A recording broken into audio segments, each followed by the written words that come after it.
my name is Inti Vélez. I am the architect. I'm Iri Joval, and my background is in fine arts. And I'm Daniel Mancini, and I'm an industrial designer. So together, the three of us complete the triplet of Wanda Barcelona, where we like to say that we work with space, objects, and sensations. We've existed now as a creative studio for, it's going to be 5 years in October. And what makes our creative studio different from other studios is that we use paper and cardboard as our main materials, as our signature. Trademark.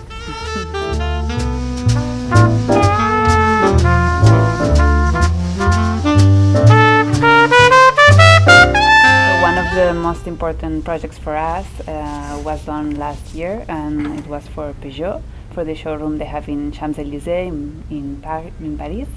And so the main phrase that was that we were illustrating was emotion in motion. So what we did was a big I don't know. It was like cloud. Falcon flying. It had to be like a really manly animal, and we came out with a falcon. And there were 2,800 falcons that actually flew over the cars inside the showroom. They became the windows that were over Champs-Élysées and over La Rue de Balzac. And then it came up to this big lion, which was a Peugeot logo, done with 2,400 diamonds of paper. So that was important because it gave us like a change of scale as well. It was really important because it was Paris, it was Champs-Élysées, it was Peugeot.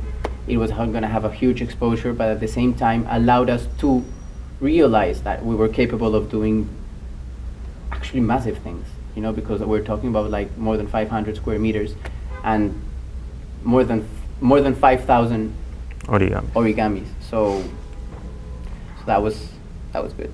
Yes.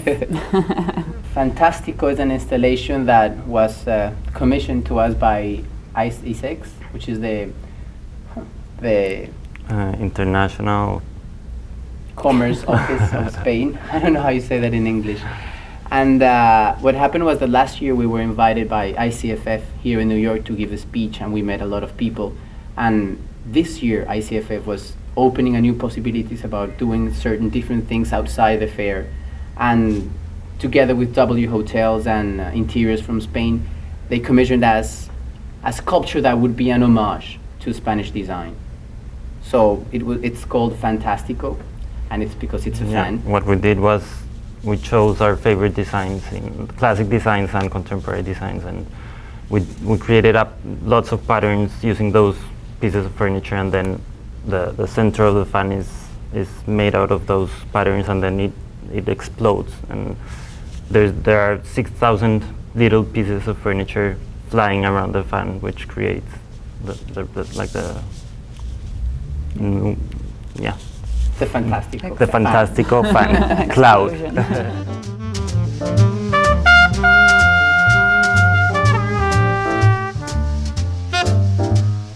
Just don't get tired of paper, and our philosophy is retaking the human power, you know, like it's like a rebirth, like giving the hands the power that they originally have. We don't produce in China. We do everything ourselves. We try to make our projects the more ecological possibly. Sometimes you just can't, but we do our best to give back a little bit back to the planet.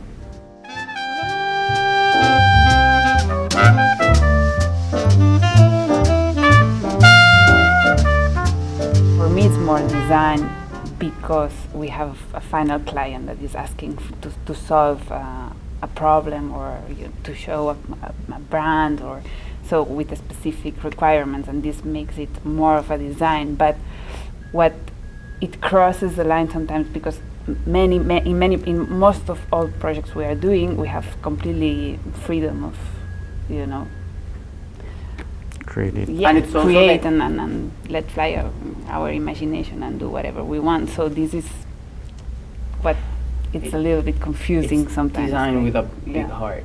Yeah. Yeah, I think inside the design world we're considered artists, Artists. but not. But not in in the the art world we're not considered artists because we work for big firms and we work for brands. So Although But we we're there.